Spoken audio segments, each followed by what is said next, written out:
I'm so happy to be back in your presence on the podcast, but Oh, I we're happy have to to have you. step away. Yes, I Oh, have to step away because I have my kitchen sink is clogged. I have an issue and the plumber will be here. But listen to this, guys. So I just got a text message and it says, "Hi, your technician, Josh, is going to be here." And then it says a little bio. There's a picture of him. Okay. And it says a little bio. Josh, our plumbing hero since 2011, is like the James Bond of pipes, licensed to thrill.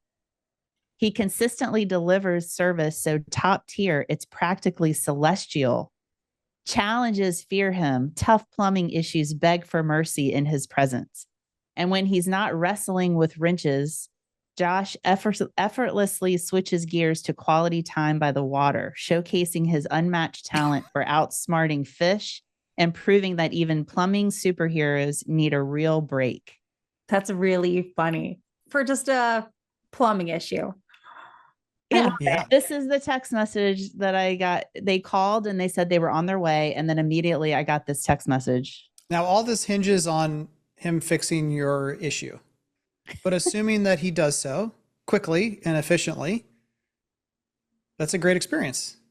Absolutely. And this morning at 7 a.m., when I had this issue, I go to the plumbing, I look up the plumber, and it says doesn't open until 8 a.m., but you can book now. So I clicked book now. It took me right to the website. It asked me two questions that was like seamless. And it said, somebody will be there between 12 and 4. And I was like, that's fine. But it was so quick Seamless. and easy and efficient. Yeah. Nice. Love it. I need to know if So he we- lives up to the hype now after that introduction. I mean, I'm expecting license to thrill. I mean, come on. James Bond of plumbers.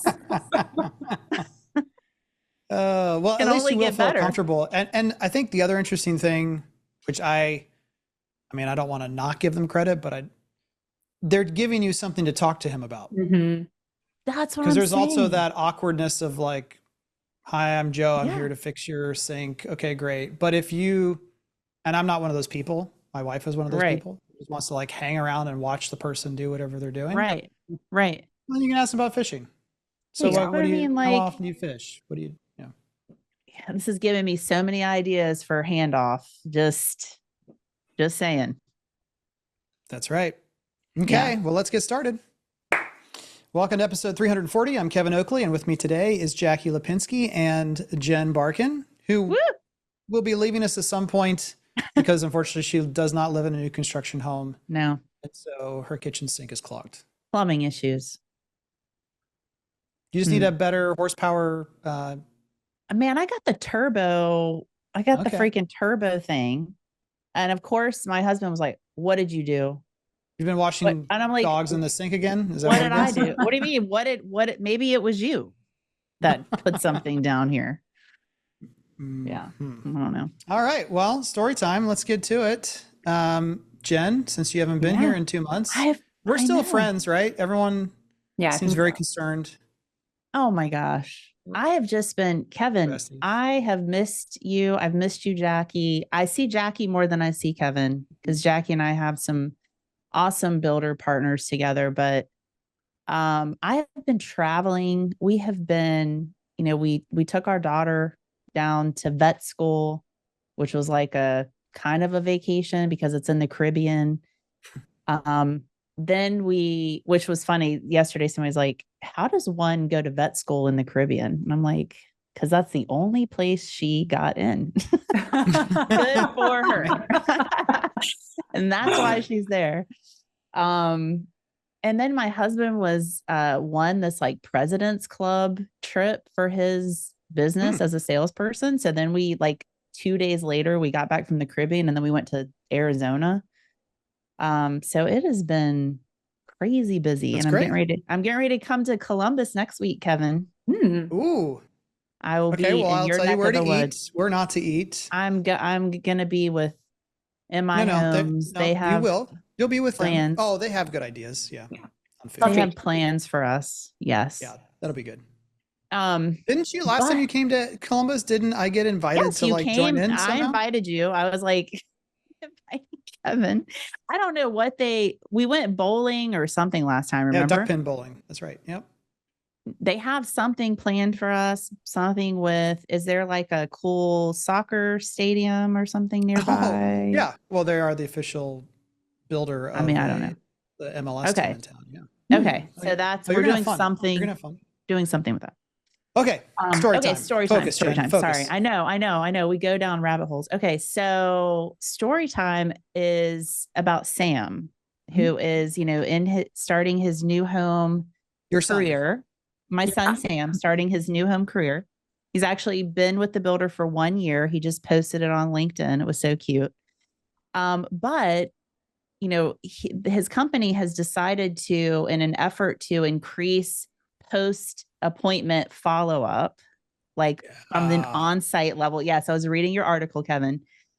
Post-appointment follow-up has been, there's been a struggle there. So they've decided to cross-train Sam in online sales. So Sam has been going through our online sales academy, which I have to say, like, as a mom, it's pretty cool. Like when your kid like goes through your training and like he's like asking me all this stuff about it. It is pretty full circle, like cool. But now I just found has, out, Jen. So I what? have these light switches that have cameras in them as well. They're from the company called Brilliant, and one of them's in my office. And I just found out that my son Hayden, who has fallen asleep in the past to listening to the podcast, now he like hacks in from his iPad to listen to conversations that I'm having, just so he can feel like I'm hanging out with him. But inevitably, he's like, So you both tell have See? upcoming stars in the industry. Yeah. I think. Isn't that cool? That's It's so so fun. cool. That's so cool. Meanwhile, my husband's never listened to one podcast that I've done. Right. Side note. I asked my Okay. wife not to listen. So they decided to cross train him. Anyway, he's going through his training. So this past week, he was leaving the house and he's like, okay, today is the first day. I'm gonna dig into the database and start doing this thing. And I said, do you have a plan? What do you mean? No, I'm just gonna start calling people. And I said, okay, well, you need like a plan. So I'm like trying to help him. Like literally 45 minutes later, he calls me and he goes, this is really hard. And I said, Yeah. and I said, okay, like what specifically? Like, what do you mean? And he's like, well, like I'm calling people, they're not answering. The people that I am talking to are like, who are you? Or I'm not in the market anymore. Or I've decided to put my home search on hold. Like interest rates are too high. He's getting all of these things. And I'm like, yeah, this is hard work. And he's like, I mean, I just like being on site and talking to people and, vibing with them. And he's like, this is really hard. And I was like, yeah. So, it's a good reminder, like when you're in online sales, you don't 55% of your communication is out the window because you're not face to face. Right. And all you have are the words that you say and the tone in which you say them. And you're trying to make this connection with somebody who's not expecting your call. Like, who are you again? You visited the community 6 months ago and just, checking in. So the things to take away from this are, one, prospecting is important, but like it's harder if you have not stayed in touch at all and you're picking up the phone and you're trying to make a connection 6 months or a year later. So the importance of having those little touch points along the way, you'll get better results. But also, if you are in this place like Sam, where it feels like cold calling, you can't go into it like, you have to have a plan. You can't go into it like willy-nilly. So my advice to him was like, hey, start out first with an email with a little mini like question or like, to kind of weed through the database and do some list hygiene first. Yeah. Then the people then you can maybe do a video email like, hey, introducing yourself and letting them know that you're going to be reaching out, and then call. Like do a slow warm up, weed through, and then focus on the people that are engaging back with you. So anyway, perspective of the young man who is Most people don't have plans for anything, I've realized. Now and I still don't really know what this means, but my wife keeps telling me I'm an Enneagram 5, which says I like to plan and be prepared, apparently, among other things. So yeah, it's wild to me, but I talk about it all the time, but the number of people who do not plan for meetings that are regular and reoccurring. It's like, those meetings never go well. Well, how do you plan for them? Well, I just show up. Mm-hmm. What are the likely objections from what you're proposing? If you were them, what would be the questions you would have? Get those answers ready. It's just, it's wild how much people do not plan or much in their life. Yeah. Except for vacation. Usually. I was going to say, even that sometimes. Like, I don't know, I'm just going. Yep. Jackie? I feel like I'm coming off of, I shared it with the team. I feel like I'm coming off of a high of a meeting where it's like 2 months into this builder call and they're like, or a builder partnership. And this marketer is like, oh, by the way, I have been tracking the quality of leads and the quality of our leads. I think it was something like, I just shared it. But just significantly improved even when, so when they were tracking A's, B's, C's, D's, what they qualify, they saw it was almost like a 70% reduction in unqualified leads year over year when we were looking at certain data. And so again, I think that comes back to what you're talking about, Kevin and Jen, regarding like, are you prepared? Do you have this data? Do you feel confident saying, look at what we're doing in marketing and look at how it's helping? And I loved that. Lead volume itself net is only up about 5% a month over month, which doesn't sound like a lot, but website activity has declined 52%. Now, play at home, everyone. If you were going to decline your website activity by 50%, what would likely concerns be? Right? One of them would be, oh my gosh, that might mean we get less leads. And in this case, you didn't end up getting less. You're still getting a little bit more. 5% more. But the concern would be, isn't that going to mean we're going to get a lot less leads? So then you better be able to tell the story about the quality of those leads being better. In the end, you got both. Yeah. But the preparation was there, the thought process of we need to be able to address this. And so, bad leads are down tremendously, but total leads are slightly up, which is unexpected, but lovely. Yeah. And the website decline of 50% is like, are you trying to kill us? That could set people into a panic, though. Yes. Is what, and that's what we found was the most successful part, I think, about the meeting is talking about these numbers and the marketer's like, yep, got it. Yep, shared it. Yep, prepped my team for what might occur beforehand, and then kind of fielded all the questions and had backup data once it started powering through and knew where to turn the nozzles on and off regarding her data. Yeah. So I feel like, I don't know who the right person would be to have this fight, but I feel like fighting about it in a good way of it is the better marketer in today's world for the average builder of average size in an average market, someone who is more comfortable with numbers or more creative?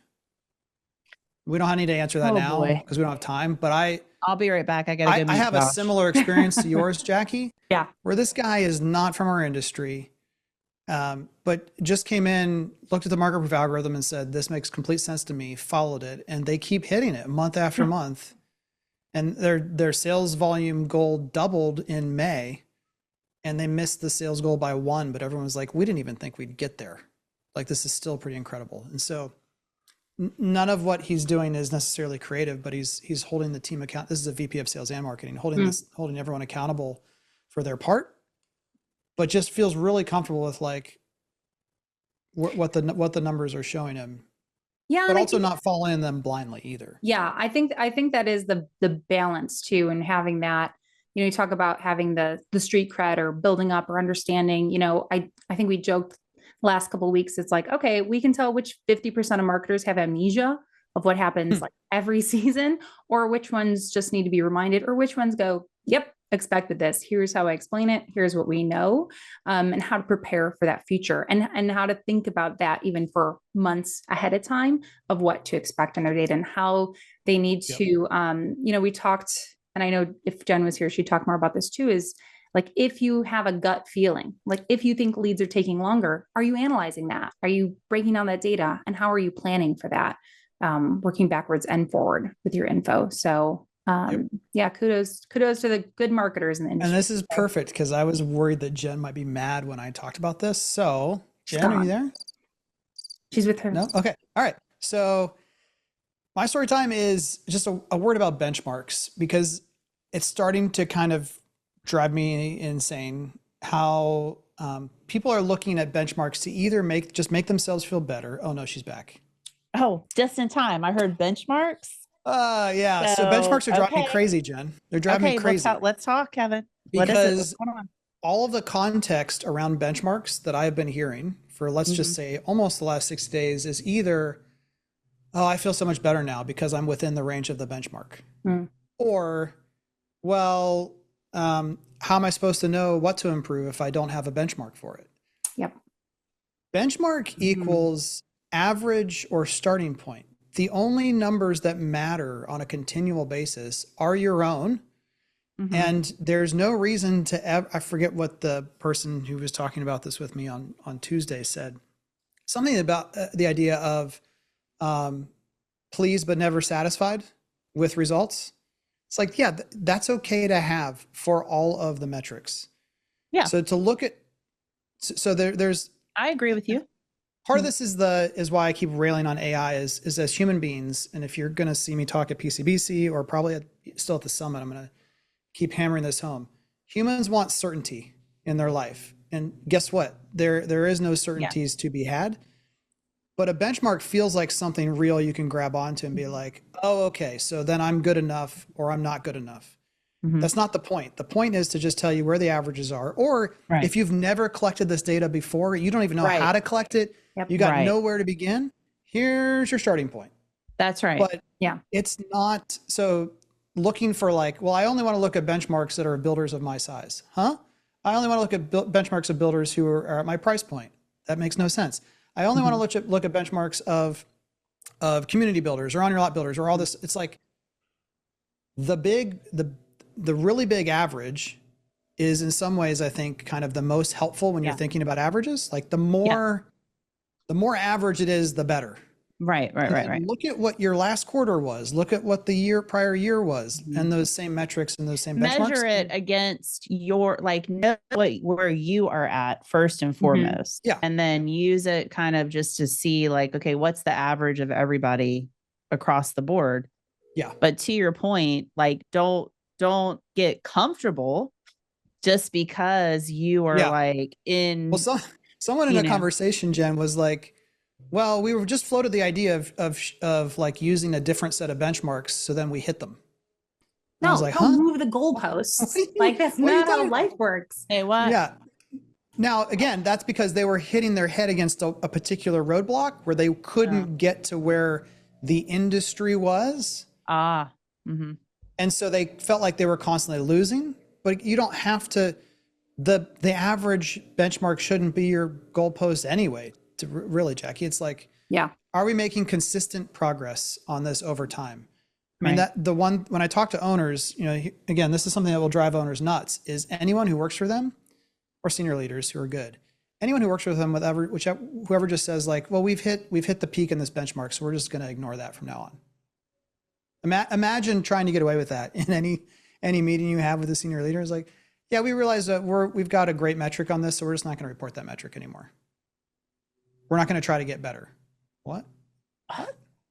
But there's so many things that like go into like each builder's situation, like so Jesse and I were looking at this particular builder whose appointment to sale just continues to be below industry average, right? But it's like, if you look at that particular builder and you look at the way that their sphere of influence with realtors, like how their realtors work with them. Yeah, a lot of their sales are coming from realtors who are bypassing online sales and going directly to them. So it's like, okay, if you know that, then that tells a different story. Of course, their appointment to sale from online sales land is going to be lower because all the traffic is not coming through online sales. And when you look at year over year numbers, it's pretty the same. Like it's not gotten worse. It's kind of just stayed the same because that's how their business is set up. So you don't want to get defeated, or you just want to look beyond it. And I love your article. I'll keep going back to it. I know you're going to talk about it, but sales management going in and looking at the appointments. Mm-hmm. You can't just look at the metric, be like, okay, you got to go in and dig and look at the appointments and ask the questions. And I'm with you. And I hear that too of, well, Kevin, I've been listening to you. I have been paying attention, and we're finally hitting the 10% appointment to sale ratio or better. So we're good there. So therefore that means we just need this number of leads. And I'm like, no, that was the minimum goal. Yeah. But yeah, you can, if you have 4 appointments, you can sell 4 homes if you want to badly enough. Right. Yeah. So we'll get more into that later, but benchmarks are a tool. Now, having said all that, make sure you download our benchmarks every time they come out, share them everywhere. Yes. Because absolutely. Again, it's a point of reference, but it's not a goalpost. I think that's maybe the way I'd summarize that. Yeah. Yeah. I had somebody tell me one time that they actually base their online sales pay on what our benchmarks say. And I was like, right. We need to talk. Oh, yeah. Yeah. Yeah. Okay. Yeah. First up in the news, Instagram photos are being labeled made with AI, even when they're in air quotes not. And I, as a photography minor in college and someone who owns more photography gear than they should. Yeah. I have maybe a different opinion on this, but for those of you who don't know, if you post photos on Instagram in any type of context, and it detects that there have been alterations to those images outside of their standard, the way they were originally taken, they're being noted in the top right below your profile name with a little box with a plus or a star in it, because star means AI these days, I guess, made with AI. And it's freaking people out because I did not know this, Kevin. Yeah, it's in there. And here's a quote from one of the people who doesn't like this. I did not use generative AI, only Photoshop to clean up some spots. I did not select a autofill option. I did it myself. But here's the thing, like, didn't Dove Soap do that big campaign about like natural beauty because they were supposedly sick of all the airbrushing that's being done in fashion imagery? To me, I love it because I love that commercial. Really means is, like, you altered the image. Yeah, you just I cleaned it up. I just gave the cat 2 heads instead of 1 with the stamp tool, or I just got rid of my gray hair. So I think what's hilarious about this is suddenly a bunch of people who have I think a lot of people are really upset are the ones who are like, I'm an amazing photographer, check out my Instagram. And now everything they posted is like, not legit. And legit, again, what does that even mean? All right, we lost Jackie. She fainted. No, she had a internet hiccup. Storm. So we're not sure where that cut out, but the show must go on, Jen. And basically the end of the Instagram AI is, I'm fine with them trying it. I think pretty soon it's going to get to the point where everything gets labeled, because nothing will be able to be like, the only way you're going to see things in real life is if you go walk outside, like the ways they are. It's creating certainty that the photos have been altered. Yeah. But like, I guess that's the funny part. That's why it's like, I like the fact that you're trying, but also, do we all really think that everyone's posting like authentic, unaltered? No, they're all altered. No. But whose fault is it? It's the algorithm's fault, because they only want to show the best looking photos, so you have no choice, right? Anyway, that's right. On to the next one from TechCrunch.com. Instagram confirms tests of unskippable ads. Now, I have not had one of these in the wild, but some people on our team have, in fact, been using Instagram, scrolling along, and it just pops up and says, you must watch this in order to, and it says ad break. I haven't had that. Now, I wonder if I haven't had it because I pay the tax to have a verified account. It's like $10 a month, I think. And so I'm wondering if that's going to become one of the perks of, if you pay us some amount of money on a regular basis, you can skip through. We're not going to give you these unskippable ads. I really don't think I've had it. I don't have a verified account, but I don't think I've been forced to watch anything yet that I don't. So this is the actual, so you'll see an ad And then underneath it will say, you are seeing an ad break. It's like rest period at the pool. Yeah, like a commercial. Ad breaks are a new way of seeing ads on Instagram. Sometimes you may need to view an ad before you keep browsing. Now, the reactions to this have all been negative. I've asked everyone on calls who has experienced this in the builder world as well. So here's the interesting thing. This is how there's two types of marketers thinking about this, Jen. One is thinking, this is awesome. I have a way to make sure people can't miss my message. And I want to run ads with this particular placement. And then there's other people, I'm in this camp, that says, I would not touch that with a 10-foot pole because everyone who sees it is just going to become highly annoyed with my company for participating in that rest period ad that's being shown. That's how I would look at it. Now, would you tell a marketer in this situation, hey, try it and see what happens? Or would you not even go there? I don't think you would just say, don't even try it. This is where you have to, if you've not if you think about all of this as I'm the marketer, we're a company, we're talking to anonymous people, then I think you'd be tempted to try it. If you highly empathize with your consumer and you're able to kind of flip a switch in your own mind and say, I'm now a customer thinking about buying a home, there's no positive to this. Unless, I always try to think of an out here, Jen. My out would be, if you ran an ad talking about how stupid ad breaks are as an ad break ad and said, essentially, we boycott ad breaks, so we're just going to give you the next 15 seconds of like the most popular song of all time, or puppies. Kind of like the YouTube TV. If you use YouTube TV and there's not a ad slated for your local market. It says, enjoy this moment of Zen. Enjoy the Zen. Yeah. All my kids are like, enjoy the Zen. Like they're fascinated with that whole You know what we do, Kevin? We just watch the screen. Like we just hang out and watch the. Yeah.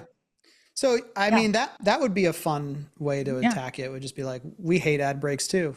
So just enjoy the Zen. Yeah. And just show beautiful pictures of homes with no call to action, no nothing. And just say, and just nice music. Even like add a countdown of like, this painful experience will be over in 10, 9, 8. All right. All right. The main course, so to speak, is here, Jen, from builderonline.com, the website of Builder Magazine. The top 5 things to focus on as spring selling season fades away. I love it. We'll read the top 5, but go listen to the article, and then we'll just talk about the one that I agree with you. I think we're both going to want to talk the most about. Number 1, keep different teams focused on their core areas. There's a difference between collaboration and cannibalization. Do not just say, hey, marketing, do whatever sales says. Don't say online sales, your job is to do what sales won't do. Keep everyone in their own lane, manage them appropriately, and keep them focused. That's what I was going to say. Stay in your lane, but communicate. Yeah, you have to collaborate and communicate. Yeah. That shouldn't change. Number 2, sales management should review every appointment. We're going to come back and settle there for a long time. Number 3, increase your CMA cycle, competitive market analysis. You got to do that way faster and more often. Anytime something seems to shift, you got to go redo it because things are, and it makes sense. When everyone in your market is feeling a slowdown, what are they all going to do? They're all going to try to change and adjust different things. And if you only do CMAs once a quarter, not good enough right now. Number 4, resist the urge to go ever broader with your advertising and just say, we just need to reach the entire population with unskippable Instagram This is a big ads. one too. We need to talk about. Okay. And number 5, tell the stories of your buyer from earlier in the year. You've got all this amazing content that the people who became leads earlier in the year want to consume, and you've set the table. There's an unlimited amount of content that could be recorded and published for the rest of the year. So there's never a lack of something to talk about or show. Yeah. All right. Let's go to sales management, reviewing every appointment first, because I think that's the most interesting discussion. Okay. And I just, because sales managers are like, well, one sales manager said, Kevin, we made an adjustment because I've only been reviewing their A's with them like this, their A prospects, whether they have or haven't had an appointment, I guess.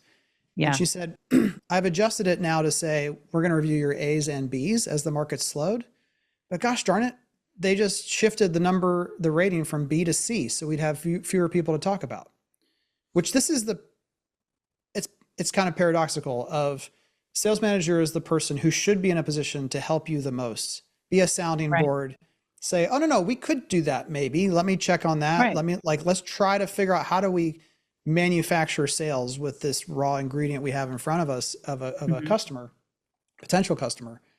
But instead it's like, no, we just got to, there's kind of, I haven't really thought about it, but there's this general air of like, keep the sales manager away.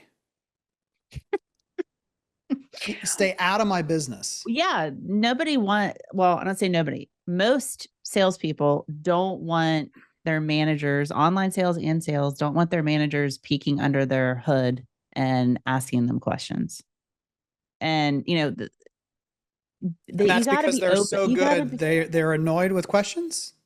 This is sarcastic, Kevin, coming out, but like, yeah, they're because they know that they're not doing everything that they should be doing with their follow-up. Okay, that's part of it, CRM. right? I think that's probably, my estimate would be like 25% of it, but I think the majority of it is that most salespeople do not trust their managers. They don't trust them, because when I think back of watching regional sales manager or sales managers interacting with some of the top salespeople at builders I've worked with, those sales managers were collaborative in the sense that I was talking about. It's like, okay, let's talk about your top 5 prospects or the last 5 appointments you had. Okay, now what if I went back to the owner and said, hey, we've got this person who's really close. We just need $1,500 here or there, or we need to adjust this option price, or we need to move this. And it was kind of like, I'm going to go to bat for you, and I'm going to help manufacture a reason to follow up, or a reason to make sure that we get this one. It wasn't always just why didn't you make 15 phone calls this week? It was like, I'm trying to help you get a sale. Yeah, like help you get this deal. Like let's work it out. Let me help you get them across the finish line. Yeah, and not do the work for you, but come up with let's bounce ideas off each other. Yeah. Yeah, plan. There you go. Do you think it's a trust issue though? I think it's more of a like what are they not trusting? Well, here's what I say. The reason I say trust is because I have kids who have like they're not perfect. My kids aren't perfect. Okay. Right. and one of my kids is struggling with something that he knows he shouldn't be doing. Should like, and like, Bud, why aren't you telling me about that? Well, I don't want to get in trouble. Okay. Well, what if you didn't get in trouble? What if I just helped you accountability wise, not do the thing that you are even saying you don't want to do? So there's a difference of like, am I going to get punished? Are they going to go tell on me? Are they going to use me as the scapegoat as, well, I'm an amazing sales manager, but Kevin in the field, he just won't do what I tell him to do. And so like, are they letting the proverbial beep, roll downhill? Or are they saying, no, we're a team, I'm your leader, and like, I'm holding you accountable in the way that maybe trust is oversimplifying it, but I think there's more there than most people want to talk about. I think that sales managers they're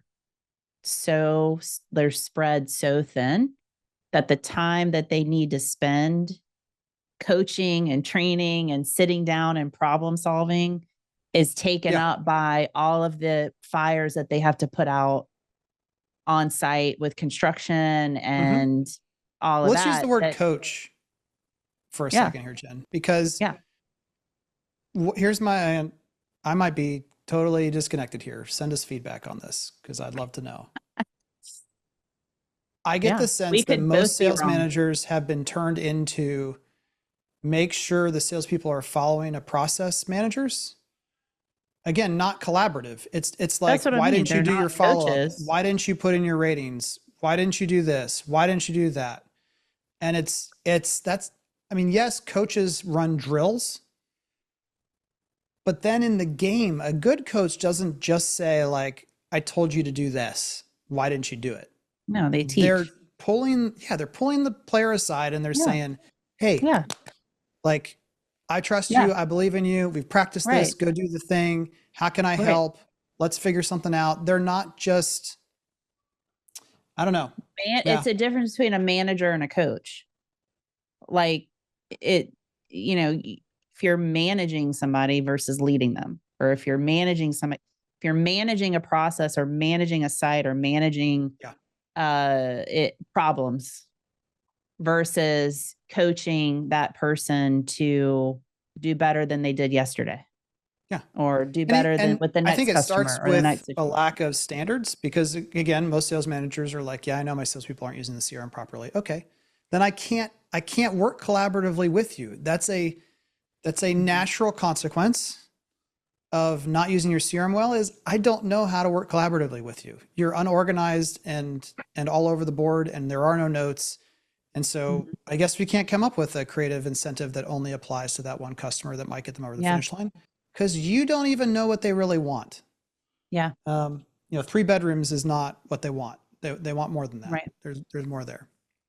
Okay. And then you wanted to talk about. Well, yeah, I just want to add one thing, because it can be overwhelming from a sales management standpoint to go, okay, where to start. And one thing that we've been having online sales do is when they set appointments on the tracker, like document, like this was a really well qualified hot prospect. So then when sales management looks at that, they have a starting place. Like, okay, let me go look at these hot prospects that the OSC has designated, and I'm going to start there, and I'm going to look, and I'm going to dive in. Because again, that's where you've got to go beyond the metrics like we were talking about earlier. And I love it. I don't think that's wrong or bad. I just think we're overcomplicating. Every appointment is a hot prospect. That's why I say, like, just if they're willing to come out, the rest doesn't. I know, I agree with you. Like but if you've got like 50, like, no, I know. But this is the exciting part. If you have 50 appointments and you only got 3 sales, the most important thing that sales manager could do, in my opinion, is go talk about and with the sales rep about all the rest of the appointments. Yeah. And listen for patterns that the salespeople might not pick up on. Try 33 different things and see if one of them starts to work. Try it again somewhere else. And then you can actually go backwards and be like, hey, you know what? This happened all the time. We had floor plans that were priced right, but people didn't like them. And we came up with these 5 different little fake porch things that could go over the door to give people optionality. Like, I just bought an Apple Pro pencil. This blew my mind. Yeah. It's a $150 pencil, which is stupid, but it's the new pencil that comes for the new iPads. And they brought out 5 of them and said, which one would you like? And they said, they're just 5 different designs on the outside of the box. They're all the same pencil, but they brought 5 different boxes out from behind the Apple logo wall to the front of the store. I'm just thinking, this is wild. And then sat there, and I was like, I don't care. Which one do you like? They're all the same pencil, right? He goes, well, no, you need to pick. This is your pencil. I was just like, wow. But some people might care about that. That's here. Okay. Regardless, it created a feeling of like, it's like when you go to and they're like, pick your knife that you'd like to use at the restaurant. Right. It's like, oh, wow. Okay. I mean, I guess it kind of feels special. Okay. Here's the other thing, Kevin. I was thinking about this earlier. Is if you have an on-site agent who is booked with appointments like all day, like it's a busy site, they're booked, they have appointments plus walk-in traffic.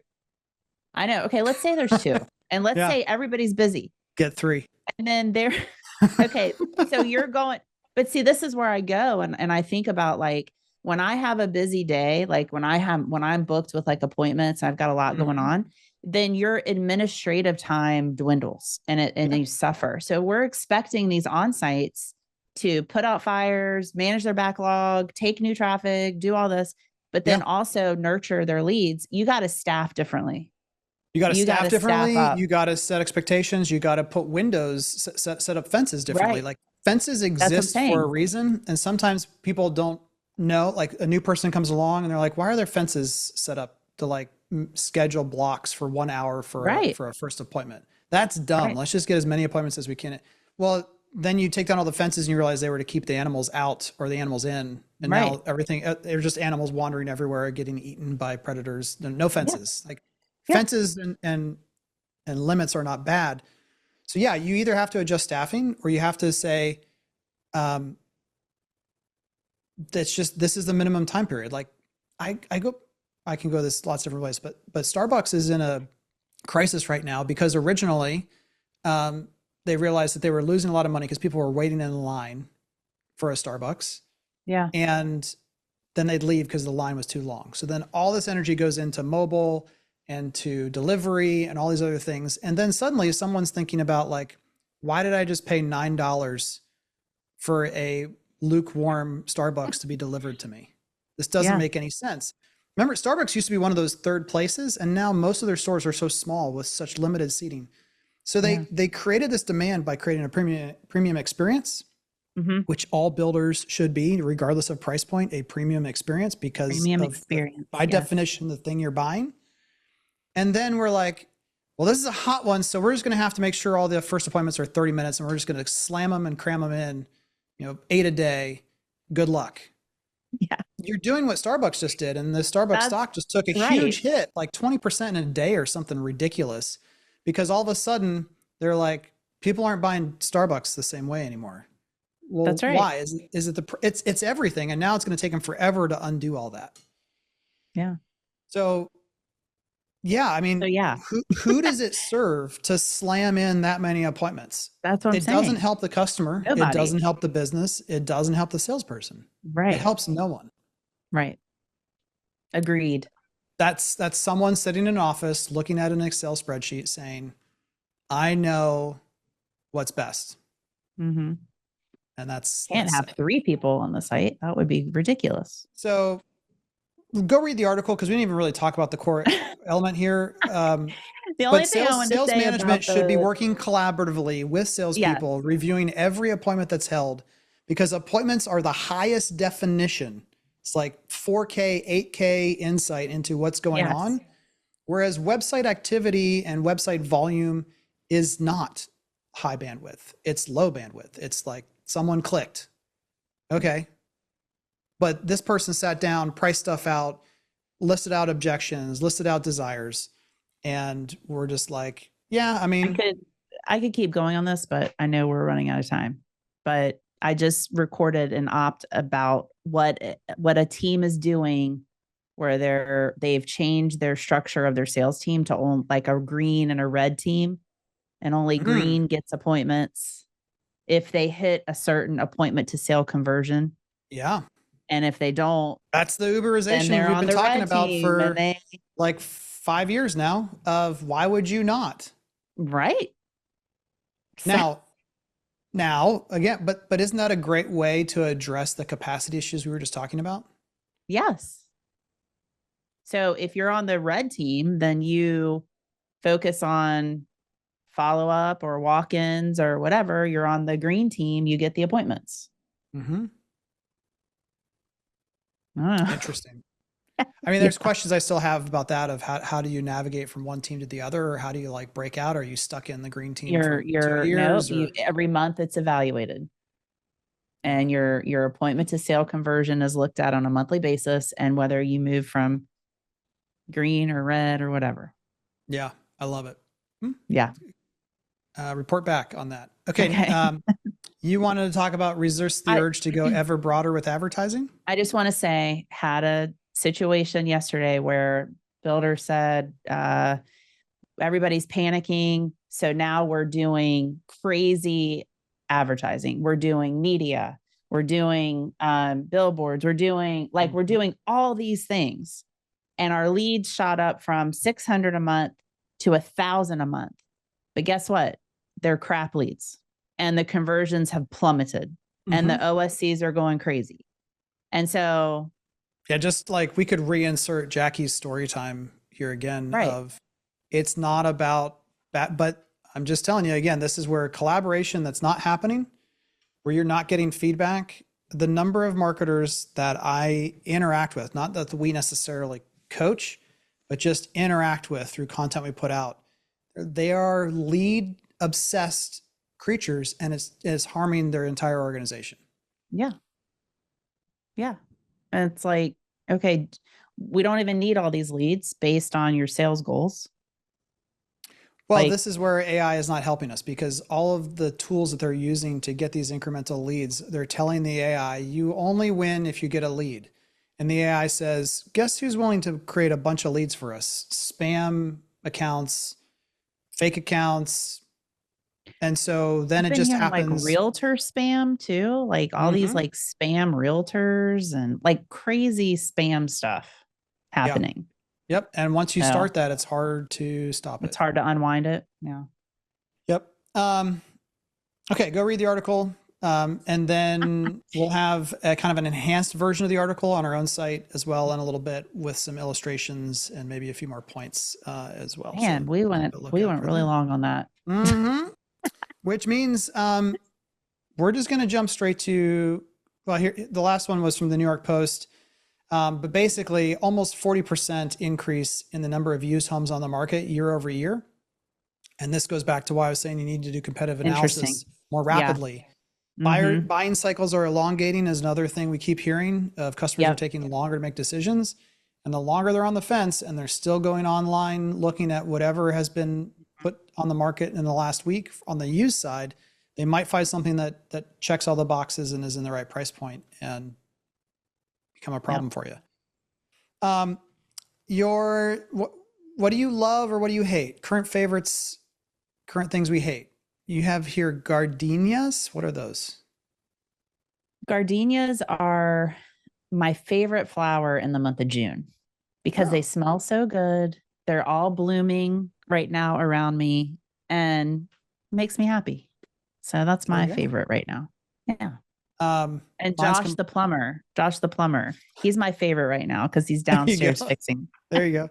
I have two. The first, real quick, is a book called Co-Intelligence by Ethan Mollick. I might have even talked about that but it's a really good book talking about using AI as a tool versus a full-on solution and kind of the likely path where it's going. He's a professor somewhere. I want to say Harvard or some Ivy League school around AI. And then the other thing that's completely off the wall is on Amazon, you can get a lock picking kit because who doesn't need, so like this right now, this lock is. Wait, what? And it's transparent though, so you can see what you're doing as you're learning. And then just like that. So you can pick the lock. You can break into houses? Yeah, suggesting? This is a good skill. If you do not know how to break into one of your homes under construction for your own builder using a credit card, you need to know how to do that. Because there will come a time, model walk, who knows what it is, but you're going to need to break into your own houses. Facts. Yeah. I just like learning new skills, and it doesn't take long. It takes about 30 minutes to learn how to do. So you're just going around picking all the locks around your house? No, but I just like knowing that, again, I'm a 5. I like to prepare. That you could. More skill that I've got in my arsenal. Could, if you needed to. That's right. That's right. Love it. All right, everyone. Sorry, Jackie.